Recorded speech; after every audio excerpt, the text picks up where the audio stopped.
ಆತ್ಮೀಯ ವಿದ್ಯಾರ್ಥಿಗಳೇ, ನಿಮಗೆಲ್ಲರಿಗೂ ಶ್ರೀ ಕಾಮಾಕ್ಷಿ ಟ್ಯುಟೋರಿಯಲ್ಗೆ ಸ್ವಾಗತ. ಇಂದು ನಾವು ಸಮಾಂತರ ಶ್ರೇಣಿ ಮೇಲೆ 3 ಮತ್ತು 4 ಅಂಕದ ಯಾವ ಇಂಪಾರ್ಟೆಂಟ್ ಕ್ವಶನ್ ಬರ್ತಾವು ಮತ್ತು ಸಮಾಂತರ ಶ್ರೇಣಿ ಮೇಲೆ ಯಾವ್ಯಾವ ಸೂತ್ರ ಬರ್ತಾವೆ ಅನ್ನೋದನ್ನು ನೋಡೋಣ. ಹಾಗಂದ್ರೆ ಸಮಾಂತರ ಶ್ರೇಣಿ ಮೇಲೆ ಒಂದು 3 ಮಾರ್ಕ್ಸಿನ ಕ್ವಶನ್, ಇಂಪಾರ್ಟೆಂಟ್ ಕ್ವಶನ್ ನೋಡಿರಿ. ಸಮಾಂತರ ಶ್ರೇಣಿಯ 3ನೇ ಪದ 16 ಆಗಿದೆ ಮತ್ತು ಅದರ 7ನೇ ಪದವು 5ನೇ ಪದಕ್ಕಿಂತ 12 ಹೆಚ್ಚಾಗಿದ್ದರೆ ಆ ಸಮಾಂತರ ಶ್ರೇಣಿಯನ್ನು ಕಂಡುಹಿಡಿಯಿರಿ. Find the AP whose third term is 16 and its 7th term exceeds the 5th term by 12. ನೋಡಿರಿ, ಯಾವ ರೀತಿ ಮಾಡ್ಬೇಕಿದ್ನ ಸೊಲ್ಯೂಷನ್. ಹೌದಾ, ಯಾವ ರೀತಿ ಮಾಡ್ಬೇಕು? ಏನು ಕೊಟ್ಟಾರ ಕ್ವಶನ್ ಒಳಗೆ, ಏನು ಕೊಟ್ಟಾರಲ್ಲ ಅದನ್ನ ಮೊದಲು ಹಚ್ಕೋಬೇಕು. ಏನೇನು ಕೊಟ್ಟಾರ? ಮೂರನೇ ಪದ ಥರ್ಡ್ ಟರ್ಮ್. ಮೂರನೇ ಪದ ಅಂದ್ರೆ A3 ಈಸ್ ಈಕ್ವಲ್ ಟು 16. ಹೌದಾ, A3 ಈಸ್ ಈಕ್ವಲ್ ಟು 16. ಮತ್ತು ಏಳನೇ ಪದ ಅಂದ್ರೆ A7 ಈಸ್ ಈಕ್ವಲ್ ಟು 7ನೇ ಪದವು 5ನೇ ಪದಕ್ಕಿಂತ, 5ನೇ ಪದ ಅಂದ್ರೆ A5 ಅದಕ್ಕಿಂತ ಎಷ್ಟು ಹೆಚ್ಚಾಗಿದೆ? 12 ಹೆಚ್ಚಾಗಿದೆ. 12 ಹೆಚ್ಚಾಗಿದೆ ಅಂದ್ರೆ ಪ್ಲಸ್ ಮಾಡಬೇಕು ಮೈನಸ್ ಮಾಡ್ಬೇಕು ರೀ? ಹೆಚ್ಚಾಗೈತಿ ಅಂದ್ರೆ ಪ್ಲಸ್ ಮಾಡಬೇಕು, ಪ್ಲಸ್ 12. ಹೌದಾ, ನೋಡಿರಿ. Find the AP third term ಕೊಟ್ಟಾರ. ಥರ್ಡ್ ಟರ್ಮ್ ಅಂದ್ರೆ A3 is equal to 16 and seventh term exceeds the 5th term by 12. exceeds means plus. exceeds A5 plus A7 is equal to A5 plus 12. ಹೌದಾ, next ಈಗ ಏನು ಮಾಡ್ಬೇಕು? ಹಂಗಂದ್ರೆ A3 is equal to ಏನು ಕೊಟ್ಟಾರ? A3 is equal to 16. ಹೌದಾ, A3 ಅಂದರೆ ಹೆಂಗೆ ಬರಿತೀವಿ ನಾವು?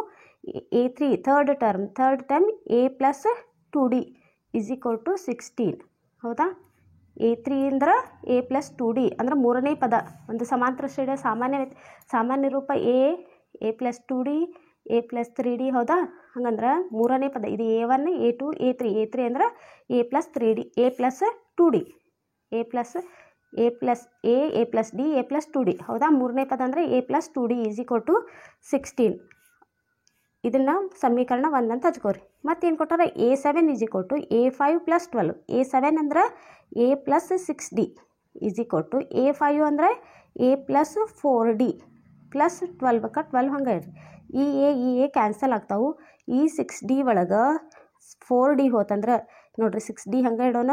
ಈ ಪ್ಲಸ್ ಡಿ ಕಡೆ 4D ಕಡೆ ಬಂದ್ರೆ minus 4D is equal to 12. 6 ಒಳಗೆ 4 ಹೋದ್ರೆ 2D is equal to 12.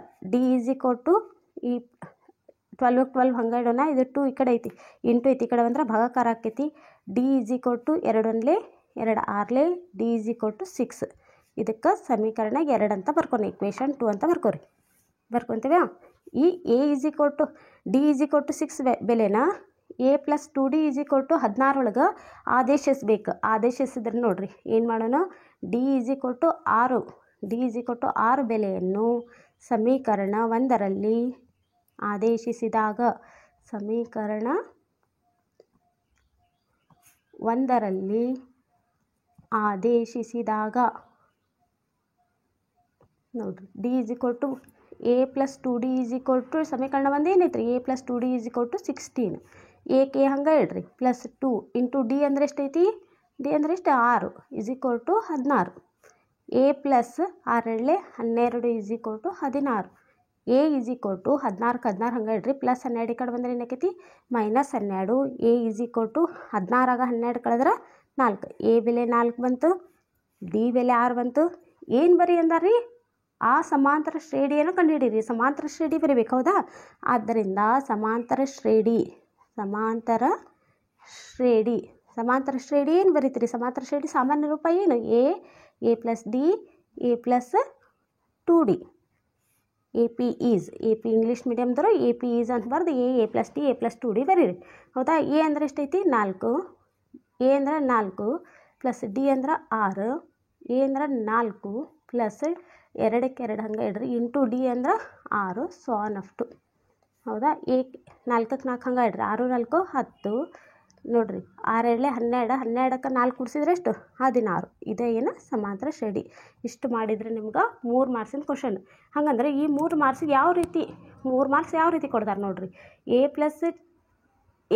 Is equal to 16 ಬರ್ದು A plus 2D is equal to 16 ಇಷ್ಟು ಬರೆದ್ರೆ ನಿಮ್ಗೆ ಅರ್ಧ ಮಾರ್ಕ್ಸ್ ಕೊಡ್ತಾರೆ. ಆಮೇಲೆ ಡಿ ಬೆಲೆ ಕಂಡು ಹಿಡಿದ್ರಿಲ್ಲ, ಡಿ ಬೆಲೆ ಕಂಡು ಹಿಡಿಯೋದಕ್ಕೆ ನಾವು ಡಿ ಬೆಲೆ ಕಂಡು ಹಿಡಿಯೋದಕ್ಕೆ ಅರ್ಧ ಮಾರ್ಕಸ್ ಕೊಡ್ತಾರೆ. ಇದು ಬೆಲೆ ಏನು ತುಂಬ್ತಿರಲ್ಲ ಇದಕ್ಕೆ ಅರ್ಧ ಮಾರ್ಕ್ಸ್ ಕೊಡ್ತಾರೆ. ನೆಕ್ಸ್ಟ್ A7 = A5 + 12 ಬರೆದ್ರಲ್ಲ ಇದಕ್ಕೆ ಅರ್ಧ ಮಾರ್ಕ್ಸ್. ನೋಡಿರಿ ಇಷ್ಟು ನೀವು ಬರೆದ್ರೆ ಸಾಲ್ಕು 3 ಮಾರ್ಕ್ಸ್ ಒಳಗೆ ನೀವು ಇಷ್ಟು ಬರೆದ್ರೆ ನಿಮ್ಗೆ ಅಲ್ಲಿ 2 ಮಾರ್ಕ್ಸ್ ಬಂತು. ಆಮೇಲೆ ನೀವೇನು ಎ ಕಂಡಿಡ್ತಿರಲ್ಲ ಇದಕ್ಕೊಂದು ಅರ್ಧ ಮಾರ್ಕ್ಸ್. ಲಾಸ್ಟಿಗೆ ಇದು ಏನು ಸಮಾಂತರ ಶ್ರೇಣಿ ಕಂಡಿರ್ತಾರಲ್ಲ ಅದು ಅರ್ಧ ಮಾರ್ಕ್ಸ್. ಟೋಟಲ್ ಇದು 3 ಮಾರ್ಕ್ಸಿನ ಕ್ವಶನ್. ಹಂಗಂದ್ರೆ ಇಷ್ಟು ಥರ ನೀವು ಸಮಾಂತರ ಶ್ರೇಣಿ ಅಂದರೆ ಏನು ಎಲ್ಲ ಕಂಡು ಹಿಡಿದ್ರೆ ಹಾಗಂದ್ರೆ ಸಮಾಂತರ ಶ್ರೇಣಿಗೆ ಯಾವ್ಯಾವ ಸೂತ್ರ ಬಂದು ಮೊದಲು ಸಮಾಂತರ ಶ್ರೇಣಿಯ ಸಾಮಾನ್ಯ ರೂಪ ಸಮಾಂತರ ಶ್ರೇಣಿಯ ಸಾಮಾನ್ಯ ರೂಪ ಏನು?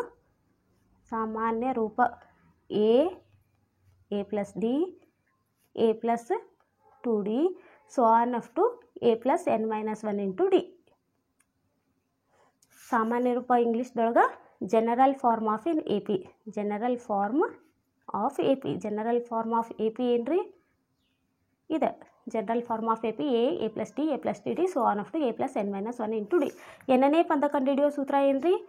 n = a + n - 1 × d. a ಅಂದ್ರೆ ಮೊದಲ ಪದ, ಹೌದಾ? a ಅಂದ್ರೆ ಏನ್ರ ಮೊದಲ ಪದ, first term. a is a first term. d is a common difference. Common difference ಅಂದ್ರೆ ಸಾಮಾನ್ಯ ವ್ಯತ್ಯಾಸ.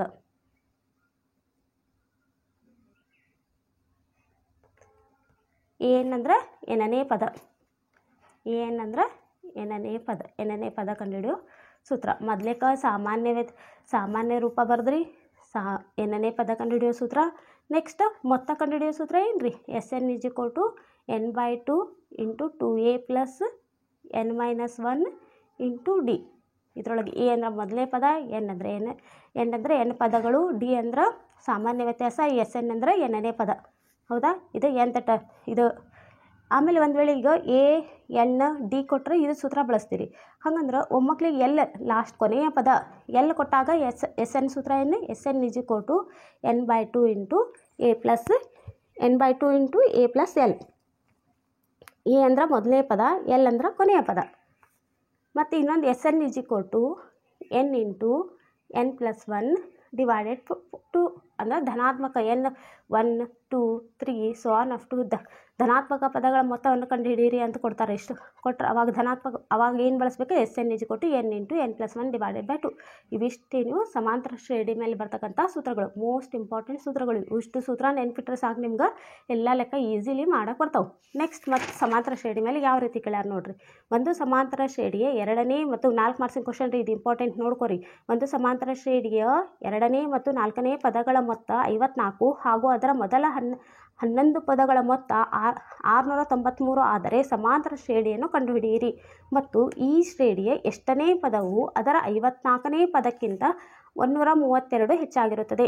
The sum of second and fourth term of an AP is 54 and the sum of its first 11 term is 693. Find the AP which term of this progression is 132 more than its 54th term. ನೋಡಿರಿ, first ಕ್ವಶನ್ನಾಗೆ ಏನೇನು ಕೊಟ್ಟಾರಲ್ಲ ಅದನ್ನ ಹಚ್ಕೊಂತ ಹೋಗ್ಬೇಕು. ಮೊದಲು ಏನು ಕೊಟ್ಟಾರಿ?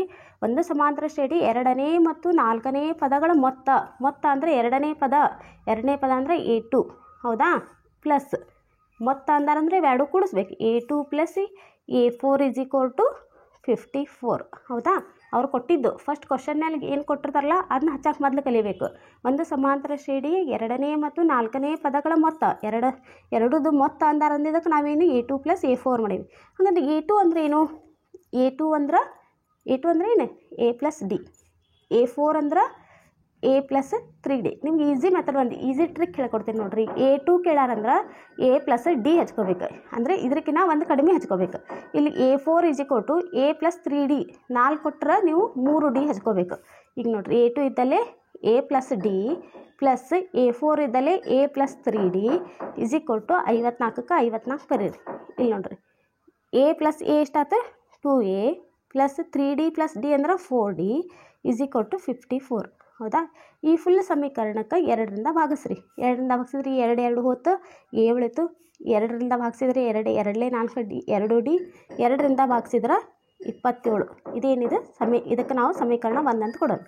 ಮತ್ತು ಇನ್ನೊಂದು ಏನು ಕೊಟ್ಟಾರ ನೋಡ್ರಿ, ಮೊದಲ 11 ಪದಗಳ ಮೊತ್ತ 693 ಆದರೆ ಮೊದಲ 11 ಪದಗಳ ಮೊತ್ತ ಕೊಟ್ಟಾರಂದ್ರೆ S11 = 693, ಹೌದಾ? ಈಗ S11 is equal to 693. S11 ಇದ್ದಲ್ಲಿ 693 ಬರೆಯೋಣ.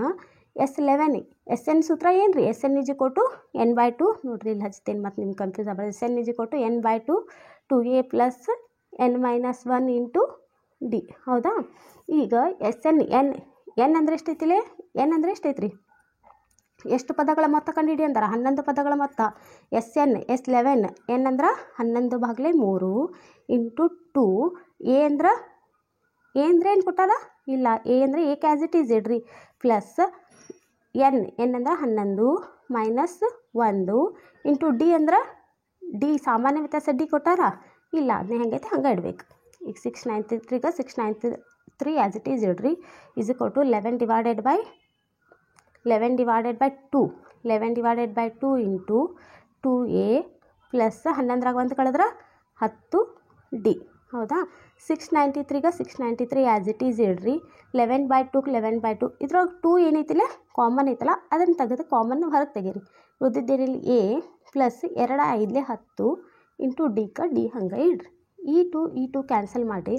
693 is equal to 11 into A plus 5d. ಹೌದಾ?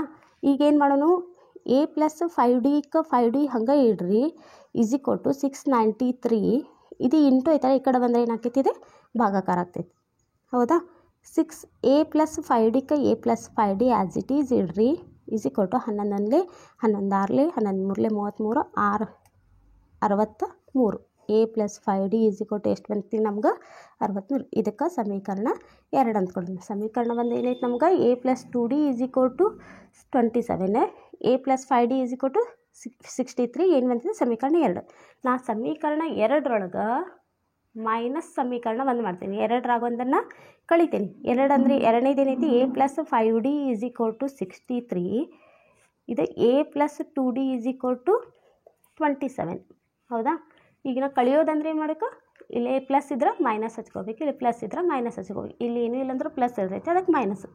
ಇದು ಪ್ಲಸ್ ಮೈನಸ್ ಇವೆರಡು ಕ್ಯಾನ್ಸಲ್ ಆಗ್ತಾವೆ. ಇಲ್ಲಿ ಪ್ಲಸ್ ಮೈನಸ್ ಐತಂದ್ರೆ ಕಳಿಬೇಕು. 5ರಾಗ 2 ಕಳೆದ್ರೆ 3d ಈಸ್ ಈಕ್ವಲ್ ಟು 63ರಾಗ 27 ಕಳೆದ್ರೆ 36. D is equal to 36. ಇದು ಈ ಕಡೆ ಇಂಟು ಐತಿ, ಈ ಕಡೆ ಬಂದ್ರೆ ಭಾಗ್ಲೆಕಾರ ಆಕೈತಿ. 3 1 3 12 ಡಿ ಈಸ್ ಈಕ್ವಲ್ ಟು 12 ಬಂತು. ಹೌದಾ? ಈಗ ನಾ A plus 2d is equal to ಎಷ್ಟೈತಿಲೆ? ಎ ಪ್ಲಸ್ ಸಮೀಕರಣ 1ರಾಗ ಈ ಡಿ ಬೆಲೆ ಹಾಕ್ತೇನೆ. A plus 2d is equal to 27. A as it is ಇಡ್ರಿ, 2 ಇಂಟು ಡಿ ಅಂದ್ರೆ 12 is equal to 27.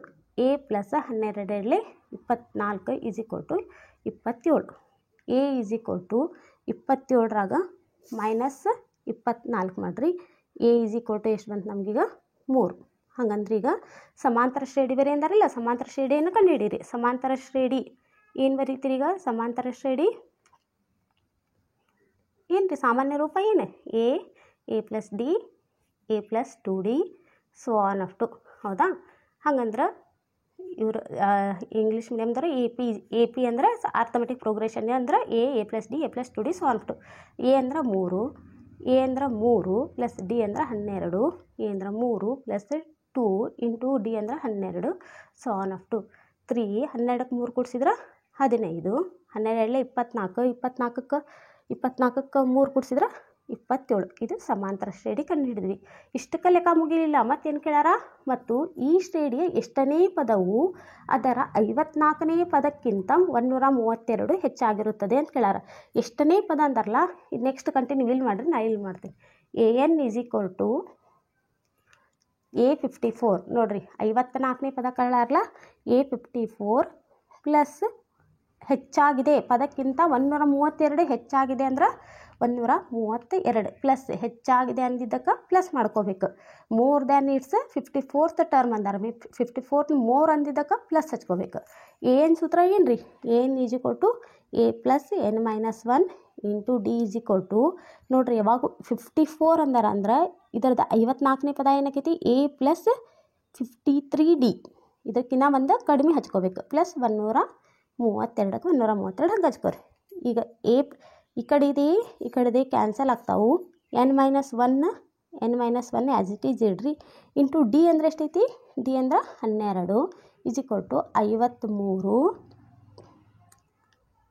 D into D ಅಂದ್ರೆ 12 ಪ್ಲಸ್ 132 12n ಮೈನಸ್ 12 = 53. ಈ 53 ಇದ್ರಾಗ ಏನು ಮಾಡ್ತೀನಿ ನಾನು 12 ಕಾಮನ್ ತೊಗೊಂಡ್ಬಿಡ್ತೀನಿ. 12 ಕಾಮನ್ ತೆಗೆದ್ರಲ್ಲಿ 53 ಉಳಿತು. ಪ್ಲಸ್ ಇಲ್ಲೇ 12 ಎಷ್ಟಲೇ 12 ಒಂದಲೇ 12 1 ಉಳಿತು 12 ಒಂದಲೇ 12. ಇವೆರಡುದ್ರಾಗ ನಾ ಏನು ಮಾಡೋಣ ನಾನು 12 ಕಾಮನ್ ತೊಗೊಂಡೀನಿ. ಹೌದಾ? ಈಗ ಏನು ಮಾಡೋಣ n - 1 × 12 ಐತಲ್ಲ n - 1 × 12 ಹಂಗೆ ಇಟ್ಕೊಳ್ಳೋಣ. ಇಲ್ಲೇನ ನಾ ಕಾಮನ್ ತೊಗೊಂಡಿಲ್ಲ. ಕಾಮನ್ ಏನು ತೊಗೊಳೋದು ಬೇಡ. n - 1 × 12ಕ್ಕೆ n - 1 × 12 ಇಟ್ಕೊರಿ. n - 1 × 12 = 12 × 53 ಆಗ 53ಕ್ಕೆ 11 ಕೂಡಿಸಿದ್ರೆ 64. ಈಗ n - 1 ನ 1 - 1 × 12 ಹಂಗೆ ಇಟ್ಕೋರಿ. ಈ ಇಂಟು 12 ಐತಲ್ಲ ಈ ಕಡೆ ಬಂದ್ರೆ ಏನಾಕೈತಿ ಭಾಗಾಕಾರ 12 ಆಕೈತಿ = 64. ಈ 12 ಈ 12 ಕ್ಯಾನ್ಸಲ್ ಆಕಾವು. n - 1 = 64. n = 64. ಈ -1 ಈ ಕಡೆ ಬಂದ್ರೆ +1. n = 64ಕ್ಕೆ ಬಂದು ಕೂಡಿಸಿದ್ರೆ 65. n = 65. ಎಷ್ಟನೇ ಪದವು 54ಕ್ಕಿಂತ 132 ಹೆಚ್ಚಾಗಿರುತ್ತೆ ಅಂದ್ರೆ 65ನೇ ಪದವು 54ಕ್ಕಿಂತ 54ನೇ ಪದಕ್ಕಿಂತ 132 ಹೆಚ್ಚಾಗಿರ್ತೈತಿ. ಇಷ್ಟು ಮಾಡಿದ್ರೆ ಇದು ಫುಲ್ ಎಷ್ಟಿದೆ 4 ಮಾರ್ಕ್ಸಿನ ಕ್ವಶನ್. ಇದು 4 ಮಾರ್ಕ್ಸಿನ ಇಂಪಾರ್ಟೆಂಟ್. ಇದು ತಿಳಿದಿಲ್ಲ ಅಂದ್ರೆ ಒಂದು ಬಿಟ್ಟು 2 ಸಲ ವೀಡಿಯೋ ನೋಡ್ರಿ. ತಿಳಿಲಿಲ್ಲ ಅಂದ್ರೆ ಕಮೆಂಟ್ಸ್ನೇ ಹಾಕ್ರಿ, ಇನ್ನೊಂದು ತಿಳಿಸ್ಕೊಡ್ತೀನಿ ಬೇಕಂದ್ರೆ. ಇದು ಮೋಸ್ಟ್ ಇಂಪಾರ್ಟೆಂಟ್ ಕ್ವಶನ್. ಆಮೇಲೆ ಮತ್ತೆ ಈ ಸಮಾಂತರ ಶ್ರೇಣಿ ಮೇಲೆ ಯಾವ ರೀತಿ ಕ್ವಶನ್ ಕೇಳ್ತಾರೆ ನೋಡ್ರಿ. ಇದನ್ನು 4 ಮಾರ್ಕ್ಸಿನ ಕ್ವಶನ್ ಯಾವ ರೀತಿ ಕೇಳ್ಯಾರ ನೋಡ್ರಿ. ಒಂದು ಸಮಾಂತರ ಶ್ರೇಣಿಯ ಮೊದಲ ಮತ್ತು ಕೊನೆಯ ಪದಗಳು ಕ್ರಮವಾಗಿ 3 ಮತ್ತು 253 ಆಗಿವೆ. ಶ್ರೇಣಿಯ 20ನೇ ಪದವು 98 ಆದರೆ ಸಮಾಂತರ ಶ್ರೇಣಿಯನ್ನು ಕಂಡುಹಿಡಿಯಿರಿ ಹಾಗೂ ಈ ಶ್ರೇಣಿಯ ಕೊನೆಯ 10 ಪದಗಳ ಮೊತ್ತವನ್ನು ಕಂಡುಹಿಡಿಯಿರಿ. The first and the last term of N AP are 3 and 253 respectively. If the 20th term of the progression is 98, then find the AP. Also find the sum of the last 10 terms of this progression. ಹೌದಾ? ಏನು ಕೊಟ್ಟಾರ ಮೊದಲು? ಒಂದು ಸಮಾಂತರ ಶ್ರೇಣಿಯ ಮೊದಲ ಮತ್ತು ಕೊನೆಯ ಪದಗಳು ಕ್ರಮವಾಗಿ ಅಂದ್ರೆ ಇದು ಮೊದಲನೇ ಪದ ಆಮೇಲೆ ಕೊಟ್ಟಿದ್ದ ಕೊನೆಯ ಪದ. ಹೌದಾ? First term, this is a last term. First term ಅಂದರೆ ಯಾವಾಗೂ ಏನು ಹಚ್ಕೊತೀರಿ? ಫಸ್ಟ್ ಟರ್ಮ್ ಅಂದರೆ ಏನು? First term is a A = 3. Last term ಅಂದರೆ AN, ಅದನ್ನ ನಾವು ಏನು ಬರಿತೇವೆ? L = 253. ಮತ್ತೇನು ಕೊಟ್ಟಾರ? 20ನೇ ಪದ ಅಂದರೆ A20 = 98. ಯಾವಾಗೂ ನಾ ಏನು ಹೇಳಿನಿ? ಇಲ್ಲಿ 20 ಕೊಟ್ಟಾರಂದ್ರೆ ಅದ್ರದ್ದು 20ನೇ ಪದ ಬರೀಬೇಕಂದ್ರೆ A + 19D, ಇದಕ್ಕಿಂತ ಒಂದು ಕಡಿಮೆ ಹಚ್ಕೋಬೇಕು. = 98. ಹೌದಾ? A ಅಂದರೆ ಎಷ್ಟು ಕೊಟ್ಟಾರ? 3 + 19D = 98. 19Dಕ್ಕೆ 19D ಹಂಗೆ ಇಡ್ರಿ. 98 +3 ಕಡೆ ಬಂದ್ರೆ -3. 19D = 98 - 3 ಅಂದ್ರೆ 95. 98ರ 3 ಕಳೆದ್ರೆ D = 95. 95 ಈ ಕಡೆ ಗುಣಾಕಾರ ಐತಿ, ಈ ಕಡೆ ಬಂದರೆ ಏನಾಕೈತದ ಭಾಗಾಕಾರ ಆಕೈತಿ. 19 1 19 95. D = 5 ಬಂತು. ಹೌದಾ? ಈಗ ನಮ್ಗೇನು ಮಾಡ್ಬೇಕು? ನಾವು ಫಸ್ಟಿಗೆ ಏನು ಮಾಡ್ಕೋಬೇಕು? AP ಕಂಡುಹಿಡಿಬೇಕು. ಸಮಾಂತರ ಶ್ರೇಣಿಯನ್ನು ಕಂಡುಹಿಡಿ ಅಂದಾರಲ್ಲ, ಹಾಗಂದ್ರೆ ಸಮಾಂತರ ಶ್ರೇಣಿ ಅಂದರೆ ಏನು? ರಿಕ್ವೈರ್ಡ್ AP = ಸಮಾಂತರ ಶ್ರೇಣಿ ಏನು ಬಂತೀಗ ನಮ್ಗೆ? ಏನು ಸಮಾಂತರ ಶ್ರೇಣಿ ಸಾಮಾನ್ಯ ರೂಪ A + D A + 2D so on up to. ಹೌದಾ? ಹಂಗಂದ್ರೆ AP ಇಂಗ್ಲೀಷ್ ಮೀಡಿಯಮ್ದವರು required AP is A + D A + 2D so on up to. A ಅಂದ್ರೆ ಮೊದಲನೇ ಪದ 3 + D ಅಂದ್ರೆ 5 3 + 2 × D ಅಂದ್ರೆ 5 so on up to. 3 5 3 8 5ರಲ್ಲಿ 10 10ಕ್ಕೆ 3 ಕೂಡಿಸಿದ್ರೆ 13. ಈಗಿದು ಸಮಾಂತರ ಶ್ರೇಣಿ ಬಂತು. ಹಾಗಂದ್ರೆ ಅವರು ನಮ್ಗೆ ಇಷ್ಟು ಕಲಕ ಮುಗಿದಿಲ್ಲ. ಇದಾದ್ಮೇಲೆ ಮತ್ತೇನು ಕೇಳಾರ್ರಿ? ಸಮಾಂತರ ಶ್ರೇಣಿಯನ್ನು ಕಂಡುಹಿಡಿಬೇಕಾ? ಹೌದಾ? ಹಾಗೂ ಈ ಶ್ರೇಣಿಯ ಕೊನೆಯ 10 ಪದಗಳ ಮೊತ್ತ ಕಂಡುಹಿಡಿಬೇಕು. ಕೊನೆಯ ಪದಗಳು ಅಂದ್ರೆ ಕೊನೆಯ ಪದದಿಂದ ನಾವು ಪ್ರಾರಂಭ ಮಾಡ್ತೇವೆ. ಈಗ ನಾನು ಇಷ್ಟೊತ್ತನ ನಾವು ಮೊದಲನೇ ಪದದಿಂದ ಮಾಡಿದ್ವಿ. ಈಗ ಕೊನೆಯ ಪದದಿಂದ ಪ್ರಾರಂಭವಾದಾಗ